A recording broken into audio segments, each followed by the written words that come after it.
Hola, ¿qué tal?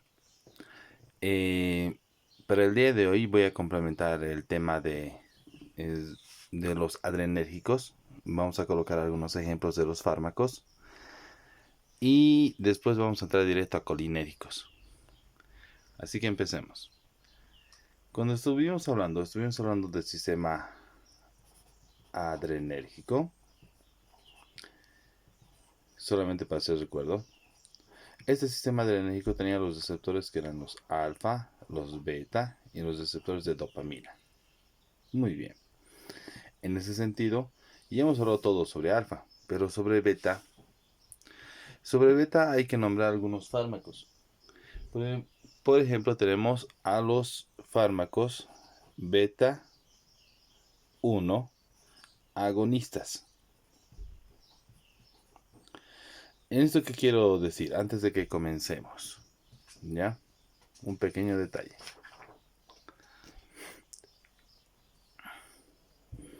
El fármaco,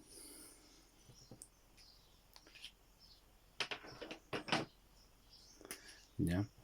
El fármaco,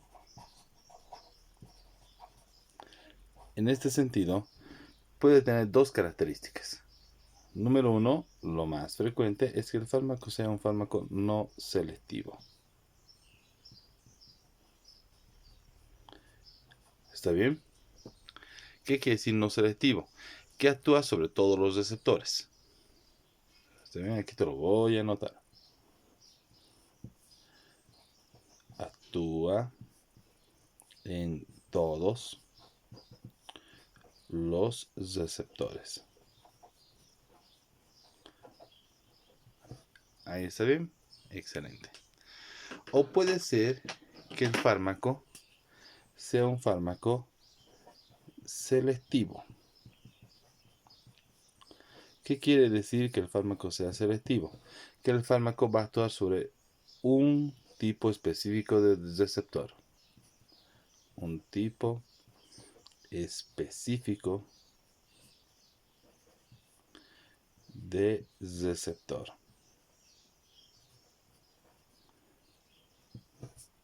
¿Está bien? Si tomamos esto como premisa, entenderás que, por ejemplo, sobre los receptores alfa 1, aquí tenemos receptores alfa y tenemos los receptores alfa 1, alfa 2, alfa 3, etcétera. Entonces, el no selectivo va a actuar sobre alfa 1, va a actuar sobre alfa 2, va a actuar sobre el alfa 3 y etcétera. Sí, no es selectivo, actúa sobre todos los alfa. Y las acciones que vas a ver es de cada uno de los alfa. ¿Está bien? Muy bien. Por el otro lado,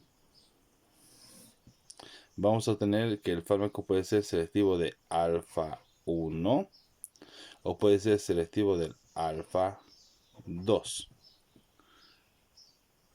Entonces, en ese sentido, vamos a tener fármacos que van a ser exclusivamente selectivos de alfa 1,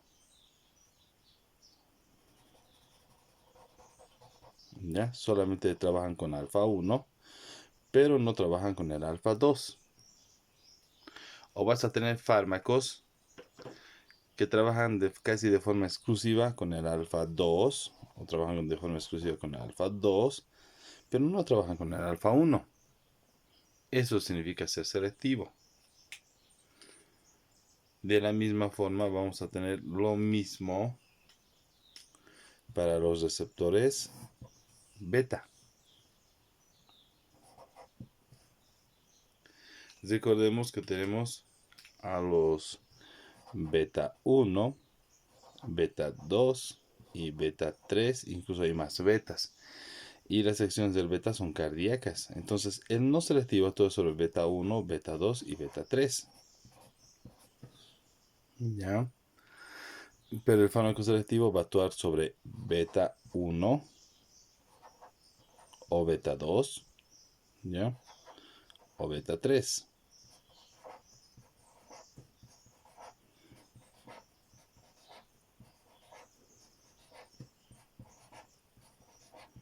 Entonces, vas a tener fármacos que van a ser selectivos de beta 1, solo actúan sobre beta 1, pero no actúan sobre beta 2 y beta 3. O vas a tener fármacos que van a actuar solamente en beta 2 y no tienen acción sobre beta 1 y beta 3. O vas a tener fármacos que van a ser selectivos de beta 3 y no tienen por qué tener acción sobre beta 2 y beta 1. Ahora, aquí es donde quiero aclarar un pequeño detalle. Los fármacos beta son selectivos. Sí, hay fármacos beta selectivos. Sea agonista o antagonista, esto funciona para ambos. ¿Ya? El tema de selectividad, no selectividad, funciona ya sea para el fármaco agonista o antagonista, perdón. Ahora quiero aclarar un detalle importante. En cuestión de betas, los receptores son tan similares, ¿ya?, que a dosis elevadas, todos los fármacos betas pierden selectividad. Entonces aclaremos un detalle importante. A dosis elevada, todos los fármacos beta pierden selectividad. Bien, ahora sigamos.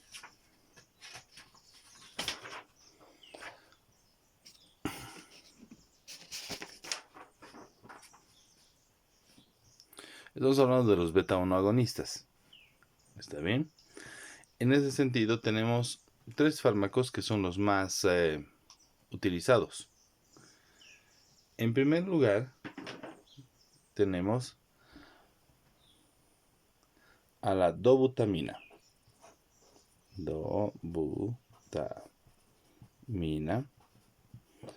Al isoproterenol.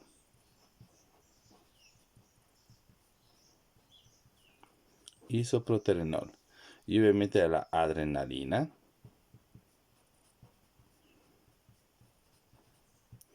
Y a la noradrenalina.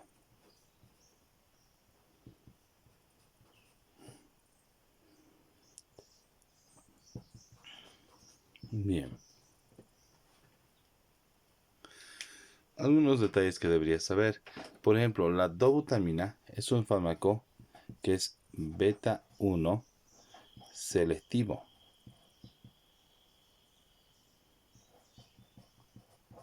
Es un fármaco beta 1 selectivo. Al ser un fármaco beta 1 selectivo, solamente va a actuar, obviamente, a nivel cardíaco. Entonces, aumenta la fuerza de contracción del miocardio, aumenta la frecuencia cardíaca, aumenta la conductividad eléctrica del corazón. Esto aumenta el gasto cardíaco y aumenta la presión arterial. Es muy interesante la dobutamina porque lo podemos utilizar en dos situaciones bastante claras. ¿Cuáles son estas situaciones? Número 1 es tratamiento para el edema pulmonar.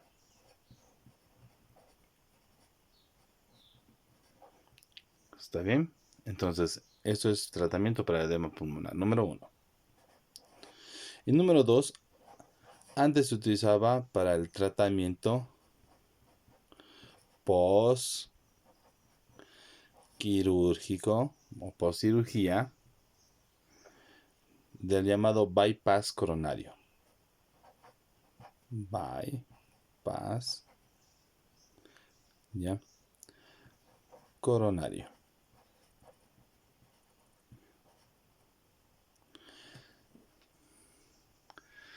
A ver, explico qué es el bypass coronario, porque muchos tal vez no me están entendiendo.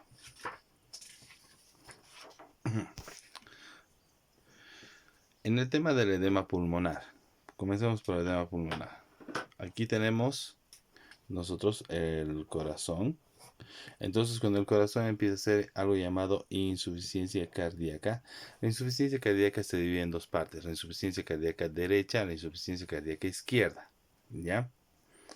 Si la insuficiencia cardíaca es derecha, ¿ya?, significa que esta parte del corazón es la que está afectada. Estamos diciendo que el problema va a ser que se va a empezar a estancar la sangre, pero a otros niveles. Entonces, esto es fundamentalmente en el organismo. Ahí es donde se va a afectar a la persona. ¿Está bien? ¿Cómo lo vas a notar? Porque en la insuficiencia cardíaca derecha, lo que va a afectarse es que va a haber edema en los miembros inferiores. ¿Está bien? Vas a tener edema en los miembros inferiores. Y no solamente vas a tener el edema en miembros inferiores, sino también vas a tener a nivel hepático. Esta insuficiencia cardíaca derecha lo que va a producir la llamada cistosis, la llamada cistosis cardíaca. ¿Está bien? Entonces daña el hígado, ahí se produce la cistosis, pero el que le está dañando es el corazón, entonces pues se llama cistosis cardíaca. ¿Está bien? Aquí viene la contraposición. Cuando la insuficiencia cardíaca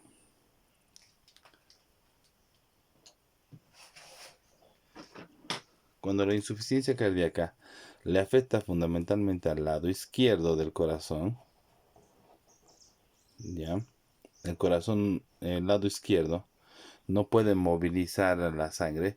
Entonces, el problema es que se va a acumular líquido a nivel de pulmones, porque siempre afecta retrógradamente. ¿Está bien? Y a nivel de pulmones es donde se va a producir el edema. Entonces, para poder contrarrestar y ayudar a que vaya a producirse este edema por la insuficiencia cardíaca izquierda, nosotros lo que utilizamos como tratamiento se llama dobutamina. ¿Está bien? Esto aumenta la fuerza de contracción del miocardio, aumenta la frecuencia cardíaca, aumenta la conductividad eléctrica del corazón, etcétera, etcétera, etcétera. Y obviamente es tratamiento para el llamado edema pulmonar. Este edema pulmonar. Número 1. Número 2.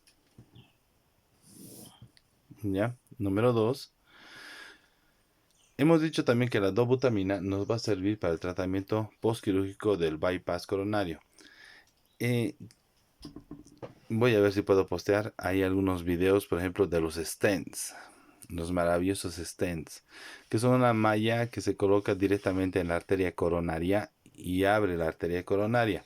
Eso es, no podríamos decir que es nuevo porque ya tiene más de 10 años trabajando los stents. Pero antes de los stents, lo único que se podía hacer era el puente de vena safena, que hacíamos.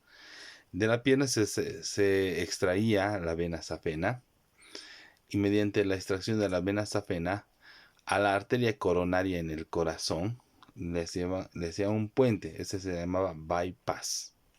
¿Ya? Entonces imagínate que este es el puente. Tú tienes aquí la arteria coronaria. ¿Ya? Esa es la arteria coronaria.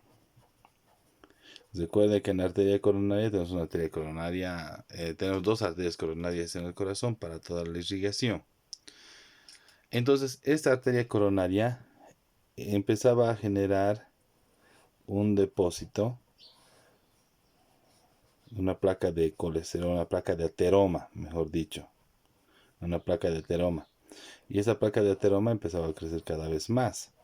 Entonces no había forma de deshacer las placas de ateroma ya formadas. Incluso ahora no hay medicamentos que te deshagan una placa de ateroma ya formada. Y esto hacía la obstrucción de todo el flujo. Actualmente esto se coloca acá eso colocamos acá un stent y lo que hace es abrirte la arteria. Pero antes no había esta posibilidad, entonces se extraía una vena safena y lo que hacían era esto, se generaba un puente. Agarraban la vena safena y generaban un puente.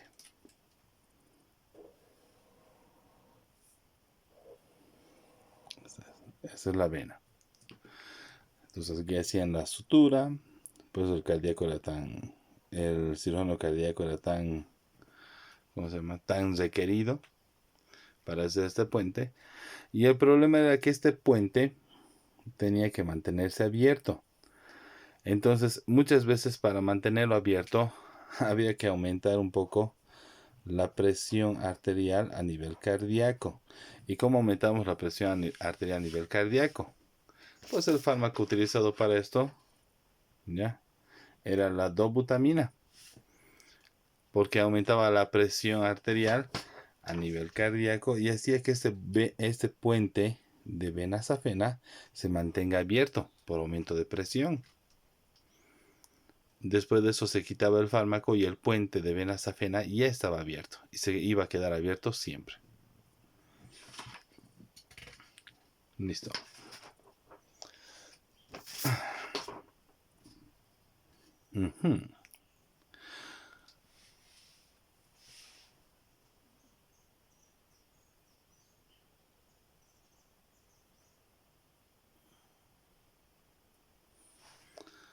Bien. El isoproterenol, estos otros fármacos, ¿ya?, no son, si bien trabajan como beta agonistas, quiero aclarar que no son selectivos, ¿ya? Ninguno de estos fármacos es selectivo, son no selectivos, ¿ya? El isoproterenol, por ejemplo, es un agonista y trabaja sobre beta 1 y beta 2. Entonces aquí te lo voy a anotar. Este trabaja sobre beta 1, trabaja sobre beta 2. La adrenalina trabaja sobre alfa 1, alfa 2, beta 1, beta 2, beta 3. Mira que te estoy dando algunos ejemplos de cómo puedes aumentar la frecuencia cardíaca y la presión arterial, que pueden ser alternativas a la adrenalina o también alternativas a la noradrenalina. La noradrenalina es alfa 1 y es beta 3. ¿Está bien? Bien. Ahora hablamos de los fármacos beta 2 agonistas. Aquí vamos a poner beta 2 agonistas.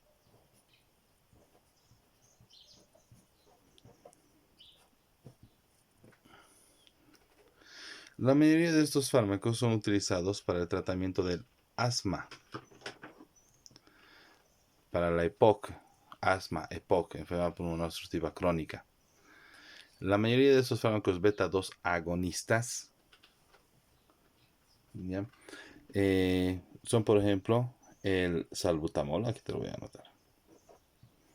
Salbutamol,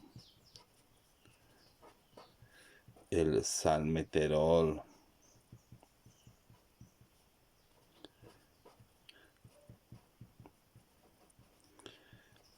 la terbutalina, el clenbuterol,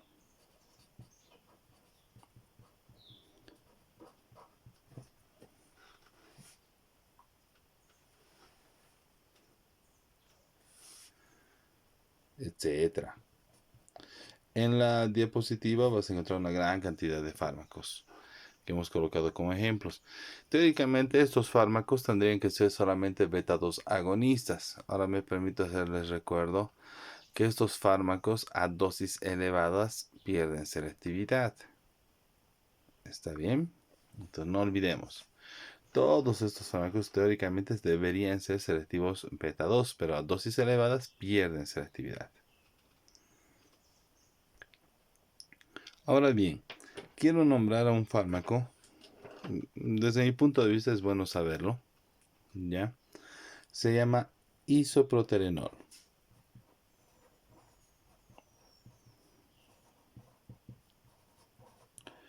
El isoproterenol, ¿ya?, si tú te das cuenta, es un beta 1, beta 2. No es selectivo, es un fármaco no selectivo.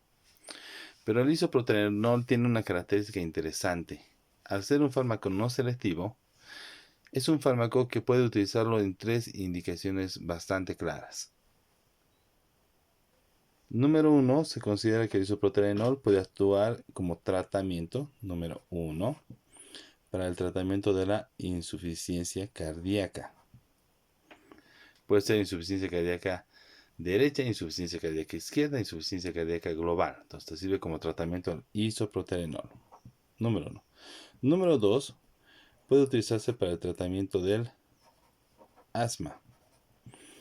Tienes un paciente, viene con crisis aguda asmática, No tienes adrenalina, no hay salbutamol, no hay ningún otro fármaco, pero tienes isoproterenol. El isoproterenol te va a servir mucho. Claro, va a producir aumento de la frecuencia cardíaca, palpitaciones, el paciente se va a sentir incómodo, es cierto, pero es una excelente opción, ¿ya?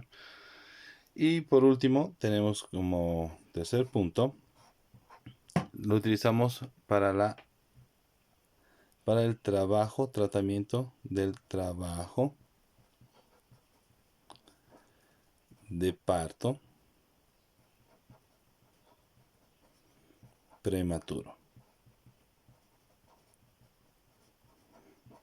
¿Está bien? Trabajo de parto prematuro.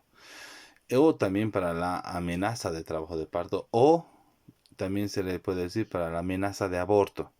No olvidemos que este fármaco actúa sobre el beta 2 y la acción agonista sobre el beta 2 es relajación del músculo liso uterino. En ese sentido te sirve muchísimo para el tratamiento del trabajo de parto prematuro. Muy bien. Ahora hablemos de los fármacos antagonistas.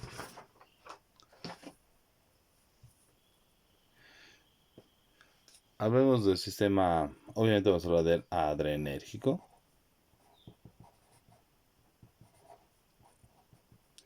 Pero nos interesa hablar de los fármacos beta antagonistas.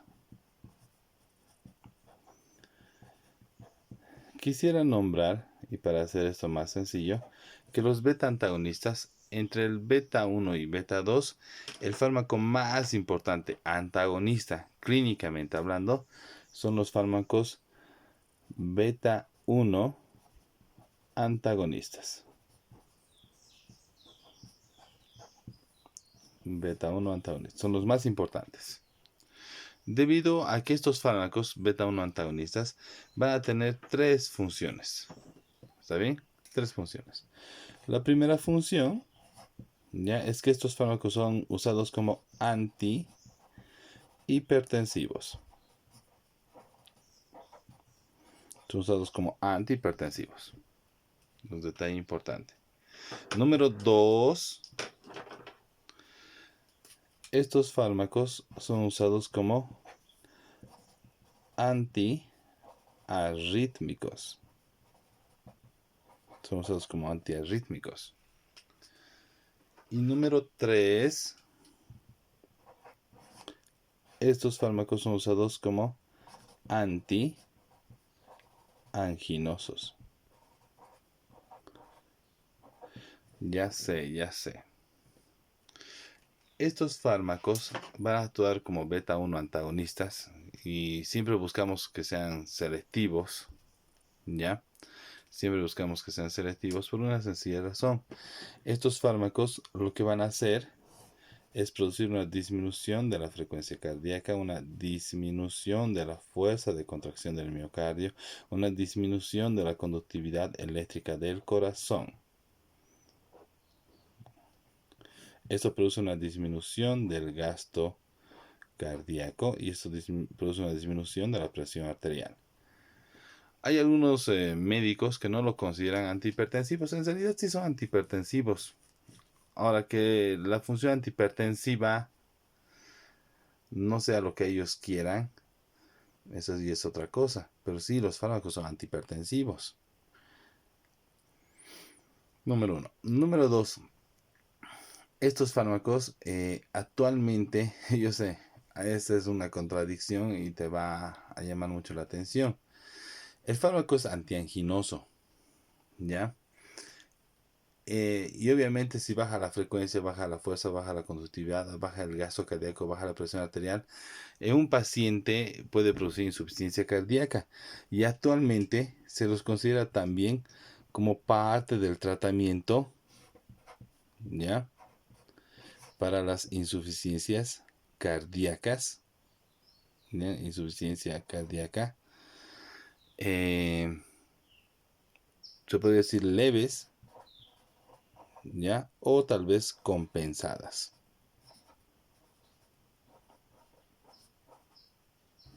¿Está bien? Bien. Primer detalle importante. compensada. Bien, ahora, ¿cuáles son los fármacos que vamos a encontrar a este nivel y que se utilizan bastante? ¿Ya? Bueno, tenemos al atenolol, al propranolol. Tú puedes decir si quieres propanolol, muchos le dicen propanolol, no hay ningún problema. También tenemos al metoprolol, metoprolol, al acebutolol,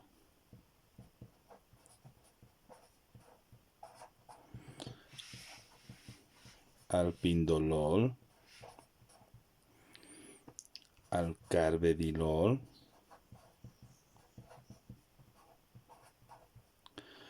al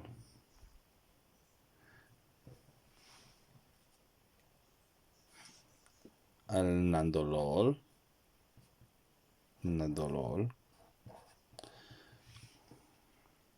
¿Cuál nos falta?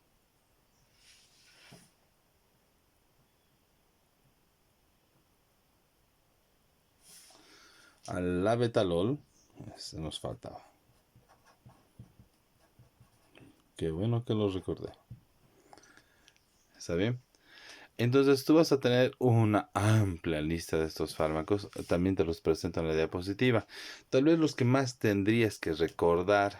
¿Cuáles son los que más tienes que recordar para que no digas que es imposible memorizarse todos los nombres? No necesitas recordarlos absolutamente todos. Pero ¿cuáles te recomiendo? Número 1, el atenolol. Número 2, el propranolol. Número 3, el metoprolol. Número 4, al carvedilol. Número 5, al labetalol. Son los que yo te recomiendo que te memorices. ¿Está bien? Bueno, y con eso terminamos la parte de betas. Muchas gracias por su atención.